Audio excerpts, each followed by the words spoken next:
A man slapped a 53-year-old woman on public transit thinking she was alone and powerless. He didn't know her husband was the most respected cop in town. It had been one of those days, the kind where everything runs late and nothing runs smooth. By the time Vanessa Kirkland stepped onto the Blue Line platform in downtown Sacramento, her heels were pinching, her back was sore, and she was 2 missed calls behind on her way to the train. It was nearly 6:15 p.m., and the sun had already started dipping low behind the old courthouse building. She glanced at her phone but didn't check the notifications. Not tonight.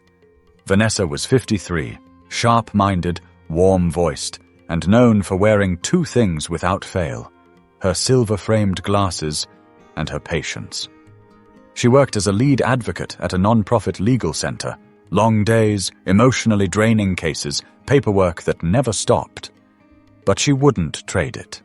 Helping people, especially families stuck in a system they didn't trust or understand, was something she considered a responsibility, not a job. As the train pulled in, she stepped inside and scanned for a seat. Not much space.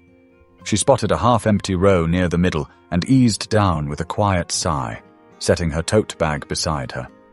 It was mostly quiet. People on phones, headphones in, scrolling away. Across from her sat a teenager in a school hoodie, chewing gum and watching something with the volume a little too high. 2 seats to her left, a couple of nurses still in scrubs chatted softly in Spanish. Nothing unusual.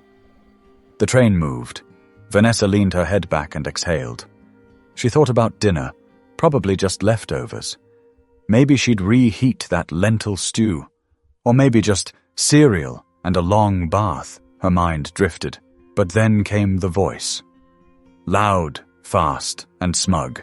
"Hey! Yo lady, let me ask you something. You always dress like you got a court date?" She didn't move at first, just opened her eyes slowly. Across the aisle, a man had gotten on at the last stop. Mid-20s, tall, wiry, and loud. Wore a sleeveless hoodie and had headphones around his neck like a prop. He was looking straight at her, grinning. Vanessa blinked once. Didn't say a word. He leaned a little closer. "Nah, I'm serious. You sitting up here like you running for mayor or some shit. Got the whole church outfit on. Look at you." The teen nearby snorted a laugh. The man puffed up, encouraged. "You got somewhere important to be, Miss Lady." Still, she said nothing. She adjusted her glasses, kept her chin up, and turned her head slightly to the window. But he wasn't done. He started pacing. Slow, calculated steps down the aisle, pointing at random passengers. "See, people like her, they always act like they're better than you. Sit straight, look down, don't speak. Right? Think the rest of us are garbage or something." Now eyes were turning. A woman up front glanced back and then quickly turned away. A young man behind Vanessa reached for his phone. Subtle. Vanessa's heart didn't race. She had trained herself over years to remain calm in conflict. She knew this type. Bravado built on attention. A man who felt bigger when others looked small. She finally spoke. "You should take a seat." Her voice was steady. Not loud, not scared, just firm. The man stopped. For a second, he seemed unsure. Then he tilted his head. "Oh? You giving orders now?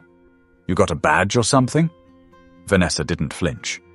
"No, but you're making a fool of yourself in front of a train full of strangers." His grin faltered, just for a moment. Then he stepped in closer. Too close. But something changed in the car. People were watching now, more than before. There was tension, sure, but also expectation. Like everyone was waiting to see what came next. Vanessa sat still, eyes fixed on him, her hands folded in her lap. He smirked. "You got a mouth on you. Let's see if you talk like that when I'm a little closer." But he didn't know who he was talking to, and he was about to find out the hard way. The train rattled forward, cutting through the city as if unaware of the rising pressure inside Car 7. The man, later identified as Kyle Dunham, age 26, with a record full of petty nonsense, stood inches from Vanessa now. His breath smelled faintly of malt liquor and mint gum. He leaned down, eyeing her like a child does an unblinking doll, waiting for it to blink first. She didn't. "You one of those strong, independent types, huh?" He spat. "Always got something smart to say when there's people around to protect you. But you on your own now, sweetheart." Vanessa gave the smallest of sighs. The kind that wasn't meant to show exhaustion, just disappointment. "I'm not on my own," she said. Kyle looked around dramatically. "Oh? Who got your back then?" He raised his voice. "One of y'all want to come save Grandma over here? No? Didn't think so." The word grandma cut deeper than he realized. Not because of her age, but because of what he meant by it. Like she was less. Like women got old and became invisible. Useless, laughable. Something to mock, not respect. Still, she didn't rise to it.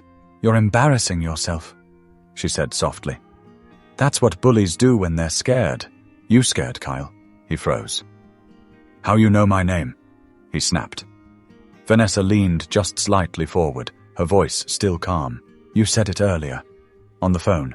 Before you stepped on the train. That was a lie." He hadn't. But it rattled him, made him wonder what else she might have heard. "You crazy," he muttered. Old and crazy. She turned back to the window. Not dismissively, just as if he didn't matter anymore. That was the trigger. Kyle's ego couldn't take the loss. The crowd wasn't laughing anymore. His show was failing, and something ugly twisted in his face. "What, you done talking now? All that mouth and now you scared?" Vanessa didn't respond, so he pushed her shoulder. Not hard, but enough to make it clear. This wasn't words anymore. The gasp from the back of the car was instant. Vanessa slowly looked up. Still composed, still quiet. "Kyle," she said. "This is your last chance to sit down and walk away with a little dignity." But Kyle wasn't thinking anymore. He was boiling. Embarrassed, exposed, and desperate to reclaim control. So he slapped her. The sound was sharp. Skin on skin. Her glasses shifted. Her head tilted slightly from the impact. Gasps turned into noise. People standing, phones lifting. Someone yelled, "Yo!" from the back. And Vanessa just blinked, then sat still again. She slowly adjusted her glasses, tucked a loose lock of hair behind her ear, then looked straight at him. "You just made a big mistake." Kyle, for a moment, looked unsure. His hand was still raised, his breath shallow now. "Who do you think you are?" he asked, quieter this time. She tilted her head. "You'll find out soon enough." 2 rows away, the young man who had been quietly recording suddenly stood up and walked to the back of the car. He had seen something in her eyes, something not shaken, not afraid. It made him move. Someone else whispered, "She's important. I think she's someone." Another voice, "Is that the chief's wife?" "That's the police chief's wife." And now Kyle was hearing the murmur. "What?" he said. "What y'all saying?" No one answered. But the mood in the car shifted. It had gone from outrage to recognition. This wasn't just a woman on a train anymore. This was somebody. Vanessa stayed still. Her cheek stung. Her hand trembled just a little in her lap. But she didn't let it show. Instead, she reached for her phone, opened a text, typed 5 words. "Call me when you can. Sent." Then she looked back up. Not at Kyle, but at the doors.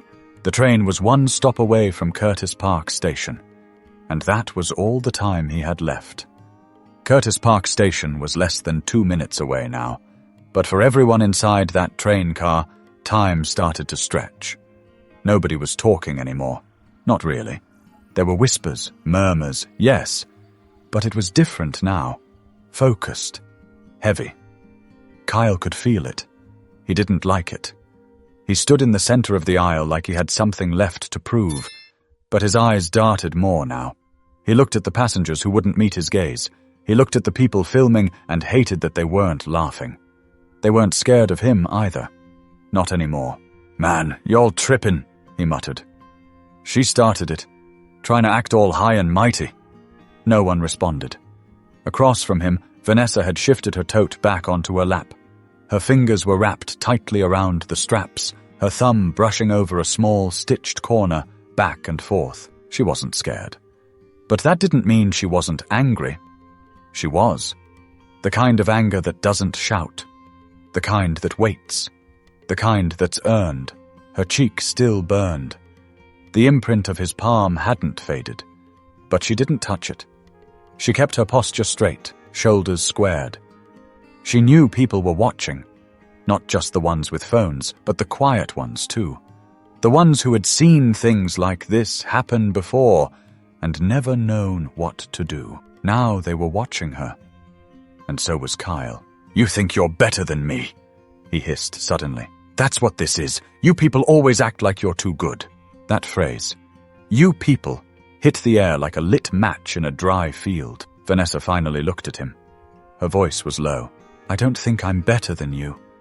I think you're making choices you're going to regret." "You threatening me?" he shot back. "No," she said. "I'm warning you. There's a difference." The train gave a mechanical groan as it began slowing into Curtis Park. The lights flickered once overhead. Kyle turned toward the door, fidgeting. A woman 2 seats down whispered something to her boyfriend. He nodded. Subtle. Moved his hand into his jacket pocket. A badge.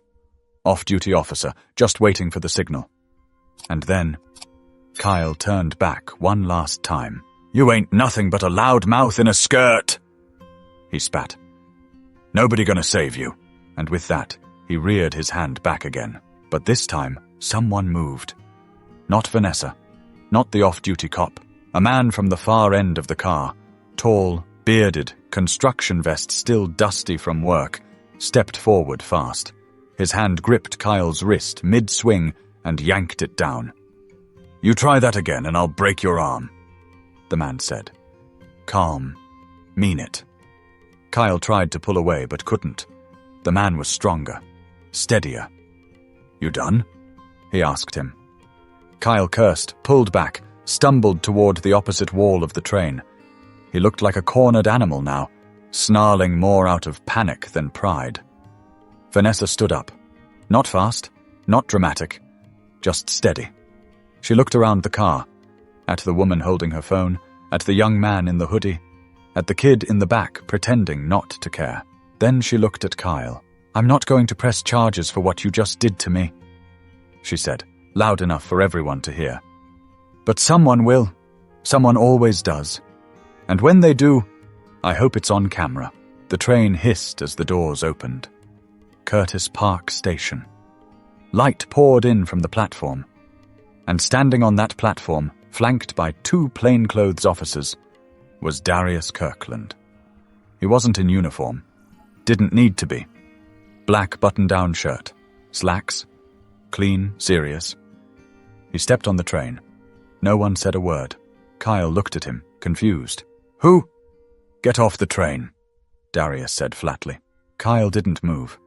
Darius took 1 step closer. "Now." The badge came out.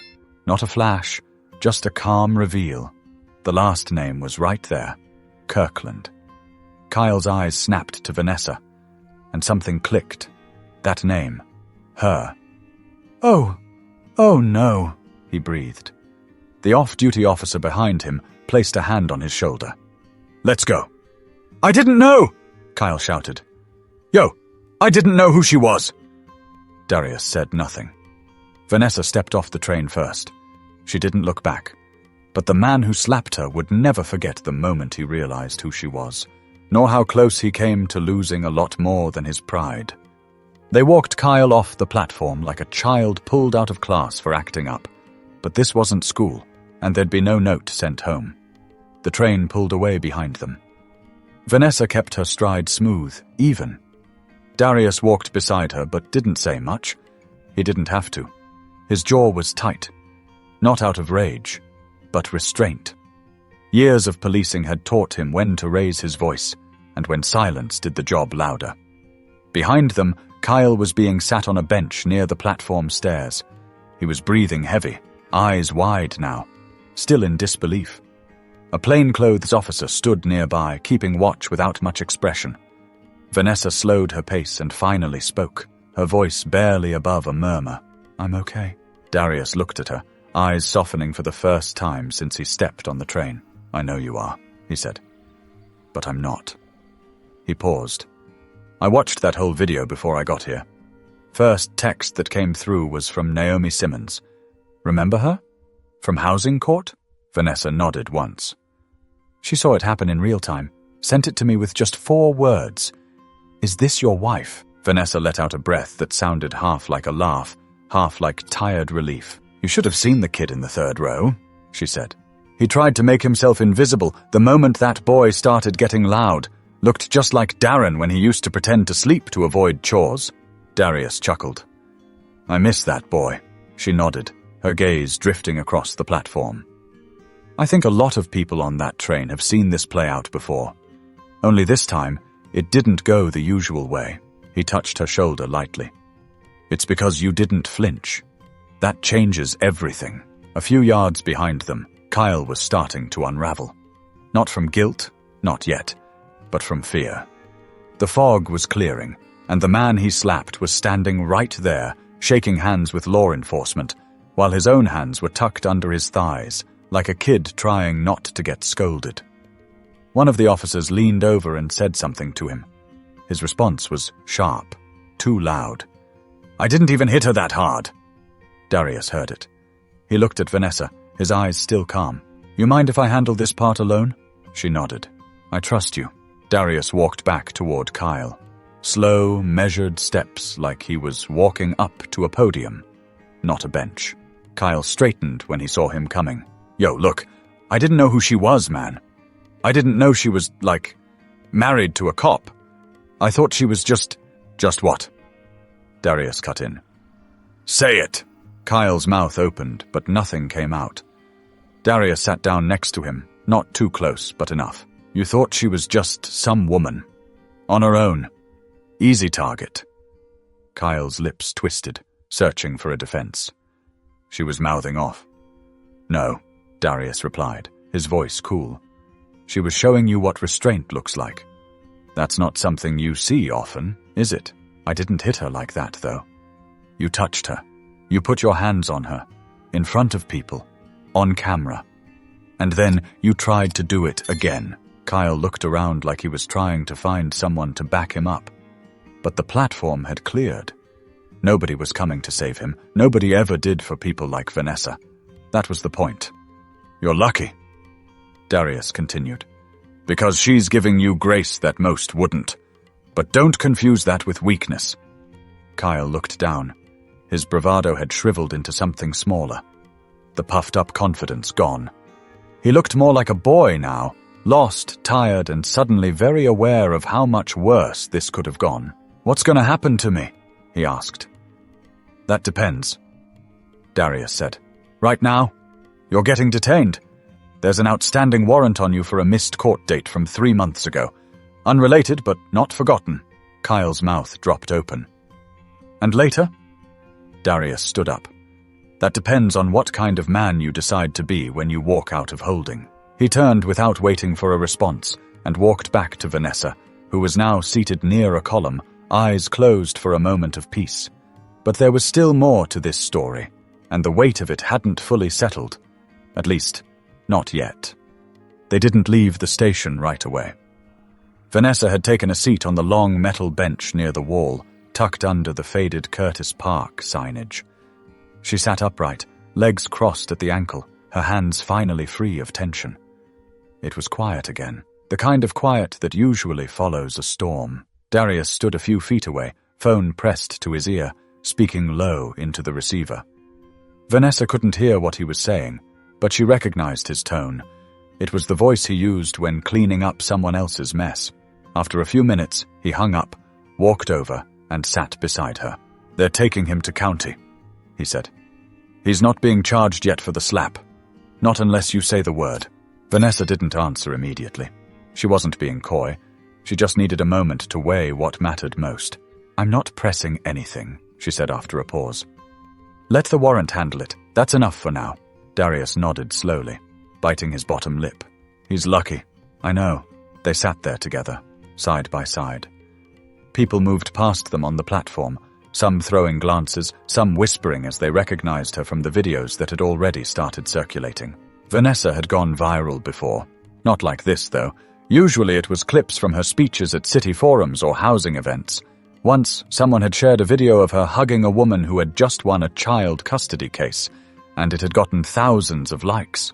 But this was different. Now she was the woman on the train.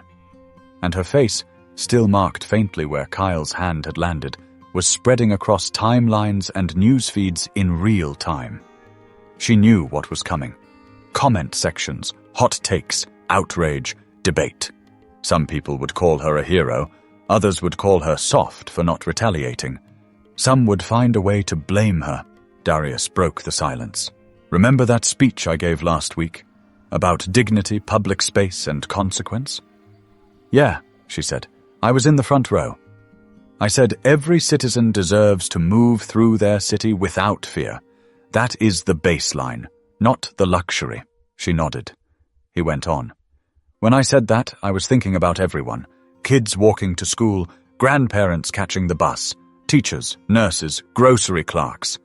I wasn't thinking about you. I know, she said gently. And I hate that I wasn't. Vanessa turned to him. Don't do that.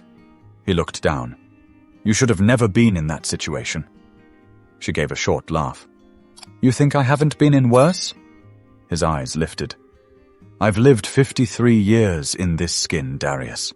On this earth, in this body. I've been followed, yelled at, disrespected, dismissed, talked over. Today just happened to be on camera. He didn't smile, but he understood. You were always tougher than me. No, she said. I just have more practice. Behind them, a train screeched into the station. Different car, different passengers, same city. A young woman in scrubs approached cautiously, her eyes flicking between them. Excuse me, Mrs. Kirkland? She asked. Vanessa turned. Yes? I just wanted to say thank you for how you handled him, for not lowering yourself. Vanessa stood, extended her hand. What's your name? Rosa. I'm a nurse at St. Joseph's. You had a long shift? She smiled faintly. Double. Vanessa nodded. You take care of people all day. Thank you. Rosa seemed surprised by the return of grace. She gave a shy nod and walked off. Darius stood up beside his wife. Let's go home. But Vanessa didn't move just yet.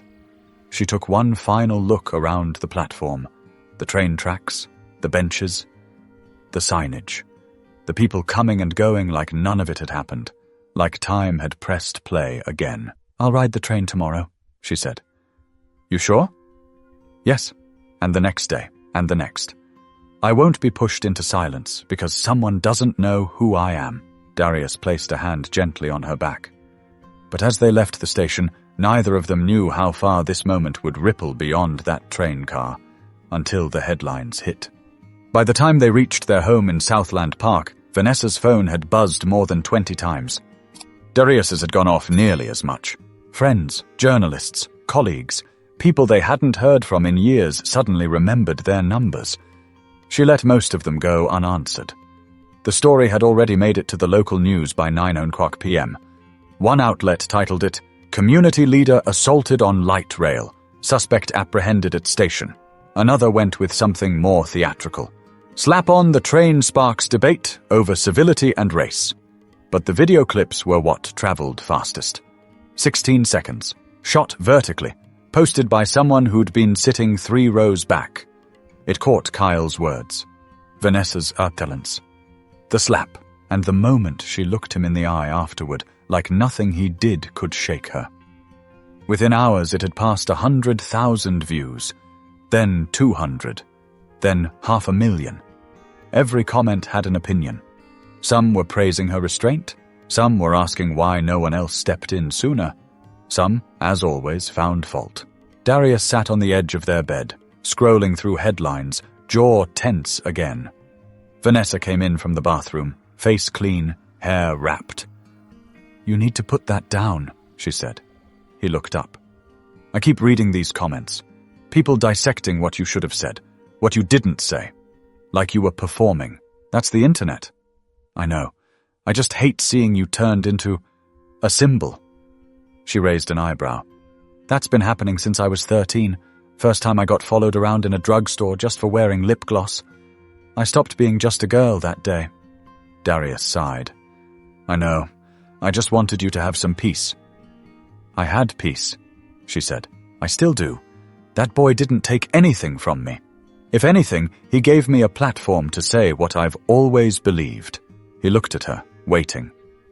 That no matter who you are, respect is not earned by yelling louder or hitting harder. It's shown in how you treat people who owe you nothing. She sat beside him, pulled the phone from his hand gently, and set it on the nightstand. You remember what you told the academy class last spring? She asked. Which part? We don't train for revenge. We train for response. Darius chuckled softly. I stole that line from my grandfather. Well, you gave it life. It's the same reason I didn't react with fists today. You handle things when they come to you, not the way people expect, but the way they need to be handled. A pause. You saw how many people were watching. She continued. If I had snapped, it wouldn't have been about him anymore. It would have become a whole different story. Darius nodded slowly. You're right. Just then, a new message lit up Vanessa's phone. This one wasn't from the media. It was from the mother of a high school student she'd represented 6 months earlier in a school discrimination case. She had defended him after he'd been suspended for what turned out to be a false accusation by a teacher. The message read, My son saw the video and said, That's Ms. Kirkland, she's real. I just want you to know how much you matter to people like us. Thank you for being who you are. Vanessa stared at the message for a long moment. Then she handed the phone to Darius without a word. He read it, exhaled, and for the first time that night, he let himself smile. You matter, he said. So do you, she replied. The next morning, as they sat side by side on the porch sipping coffee, a news van slowly cruised down the street. It didn't stop, but the camera inside pointed toward the house before continuing down the block. I think today's going to be busier than we planned, he said. I think every day is, Vanessa answered. She stood up, stretched, and picked up her tote bag by the door. You're heading in? Yes. They need me down at the center. We've got eviction hearings this week. I'm not taking a day off because of someone who can't handle a woman speaking with clarity. Darius stood too. You want a ride? She smiled. No, I'm taking the train. He looked at her for a long beat. You sure? I want people to see me there. Same seat, same time, because I'm not the one who needs to disappear. But while Vanessa went back to her routine, what happened on that train kept echoing far beyond the station, into dinner tables, classrooms, newsrooms, and households across the country. In the days that followed, the footage of Vanessa Kirkland circled newsrooms, courtrooms, break rooms, and barbershops. The story sparked debate in places that rarely talked about women like her. Middle-aged, black, calm under pressure, unshaken by chaos. Podcasts discussed it. Local panels weighed in. National anchors tried to frame it neatly, as if it fit into some pre-written box about race, gender, and power. But nothing about it was neat. That's what made it resonate. And through it all, Vanessa kept showing up. Same train, same seat if it was open. Every time someone recognized her, a nod, a whispered thank you. Once an older man approached her just to say, I saw what happened, and I showed my granddaughter, told her, this is how you carry yourself in a storm. But she wasn't looking for praise. That's what made it stick. She'd been through storms before. The world just hadn't been filming. The city held a forum 2 weeks later. Public safety, transportation, law enforcement relations. The hall was packed. Darius was asked to speak. Everyone expected him to talk about crime stats and new patrol strategies. Instead, he told the story of the train. I wasn't there when it started, he said, standing at the podium. I wasn't sitting next to her. I didn't see the look in his eye or the way she stayed still while others stayed silent. But I was there when it ended. And what I saw wasn't just my wife. It was a person with restraint, strength, and a level of control most of us only talk about in theory. He paused, looked out at the crowd. What she did was bigger than just protecting herself. She showed people that standing your ground doesn't always mean throwing a punch. Sometimes it means staying upright when someone else is trying to drag you down. Vanessa didn't speak that night. She sat in the second row, wearing a navy blazer and black slacks, hands resting on her lap. Watching, listening, knowing. Later, as they walked back to the car, a young reporter approached. Nervous, holding a mic in one hand, a phone in the other. "Mrs. Kirkland," he said, "do you consider yourself a symbol of anything after what happened?" She looked at him. "I'm not a symbol," she said. "I'm a woman. I was tired. I was riding the train home. And someone thought that gave them permission to treat me like I didn't matter. But the way you handled it, people are calling it powerful." She didn't flinch. "What's powerful," she said, "is learning how to keep your peace in a world that keeps trying to take it." He started to ask another question, but she raised her hand gently. "That's all," she said. "Have a good evening." She and Darius walked off into the night. And the story, while no longer fresh in headlines, never really disappeared. It lived in conversations between friends, in classrooms when teachers used it as a real-world lesson, in quiet thoughts held by people who remembered how they felt watching it happen, how it made them think about their own reactions, their own silence, their own dignity. Kyle Dunham was arraigned 3 days after his arrest. The court cited his prior charges and ordered a 30-day hold pending further investigation. Vanessa never showed up in court. She said what she needed to say already. The legal center where she worked saw a rise in support after the incident. Donations came in. Volunteers signed up. Some of them mentioned the video. Most of them didn't. They just wanted to be part of something that didn't rely on noise to be effective. And Vanessa? She never stopped riding the train. Because that train, for better or worse, became a moving monument to what dignity looks like in real time. In a world full of noise, people like Vanessa Kirkland remind us of something that's easy to forget. Real strength doesn't always shout. Sometimes it just stays seated, speaks calmly, and doesn't back down. Not because it wants to win, but because it refuses to disappear.